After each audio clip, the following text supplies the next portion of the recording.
PHA ने गली मोहल्लों में वाक़ पार्क्स को यकसर नजरअंदाज कर दिया। गुलबर्ग के मुख्तलिफ ब्लॉक्स में वाक़ पार्क्स अपनी हालत खो बैठे।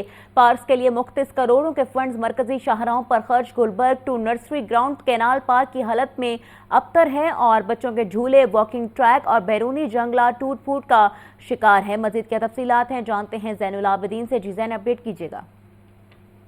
पार्क्स एंड हॉर्टिकल्चर अथॉरिटी की तरफ से बुलंदो बाला ऐलानात तो किए जा रहे हैं कि शहर के जो नज़रअंदाज इलाके हैं वहाँ पर जो मौजूद पार्क्स हैं उनकी हालत को बेहतर बनाने के लिए करोड़ों रुपए के फ़ंड्स खर्च किए जा रहे हैं, लेकिन अमली तौर पर ये इक़दाम होते हुए नज़र नहीं आ रहे।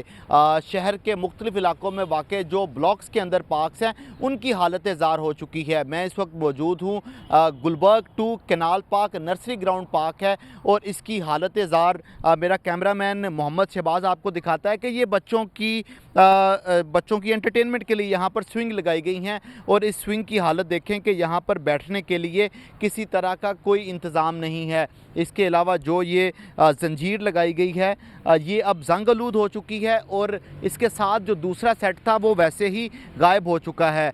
उसके साथ स्विंग का जो सेट लगाया गया था वहाँ पर देखें कि सिर्फ जंजीर बाकी है और वो भी जंग आलूद हो चुकी है। कैमरामैन जहाँ पर ये स्विंग लगाई है उसके नीचे की हालत दिखाता है तो यहाँ पर आप देखें कि ऐसा महसूस होता है कि पीएचए के अमले की तरफ से काफ़ी अरसे से इसकी जो सफाई का अमल है वो ही नहीं किया गया। तो ये बच्चों का जो यहाँ पर प्ले एरिया है उसकी हालत है। यहाँ पर ये देखें कि स्लाइड्स लगाई गई हैं बच्चों के लिए और इस स्लाइड की हालत देखें, स्लाइड की हालत ज़ार हो चुकी है।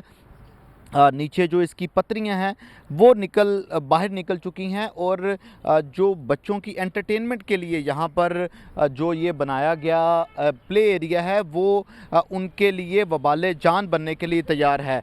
ये भी इसमें देखें, ये कैनाल पार्क है, नर्सरी ग्राउंड इसका नाम है, बिल्कुल गुलबर्ग 2 में वाक़ है और ये बच्चों की यहाँ पर बनाई गई जो स्लाइड है ये उसके हाल हैं। वहाँ पर तो स्लाइड के कुछ हिस्से मौजूद हैं और पत्रियाँ निकली हैं और इस स्लाइड की हालत देखें तो ये सिरे से ही गायब हो चुकी है, मुकम्मल तौर पर टूट चुकी है। ये पार्क्स एंड हॉर्टिकल्चर अथॉरिटी इंतज़ामिया की मुबैना गफलत का शाखसाना है कि जिसकी वजह से बच्चों से ये जो सस्ती तफरीह है उसको छीन लिया गया है। इसी तरह ये इस पार्क के अंदर जॉगिंग का ट्रैक है। जॉगिंग के ट्रैक के ऊपर देखें कि बड़े पत्थर इस ट्रैक के ऊपर रख दिए गए हैं। जो घास है उसकी कटाई नहीं की गई।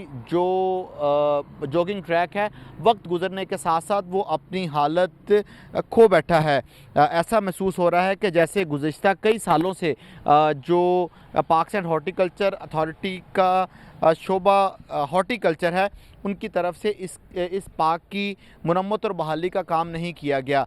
पीएचए की तरफ से इन पार्क्स की हॉर्टिकल्चर के लिए, इन पार्क्स की हालत ज़ार को बेहतर बनाने के लिए रवा माली साल में भी 50 करोड़ रुपए से ज़ायद का जो फ़ंड है वो मुख्तस किया गया। एक तरफ मरकज़ी शाहराहों पर वाक़ जो ग्रीन बेल्ट्स और बड़े मरकज़ी पार्क्स हैं उनको तो बहुत खूबसूरत बनाया गया है, लेकिन मुख्तलिफ ब्लॉक्स के अंदर वाक़ जो पार्क्स हैं इनके ऊपर तवज्जो नहीं दी जा रही, जिसकी वजह से इन ब्लॉक्स के रहने वालों से जो सस्ती तफरीह है वो भी छीनी जा रही है। आपका शुक्रिया जैनुल आबिदीन।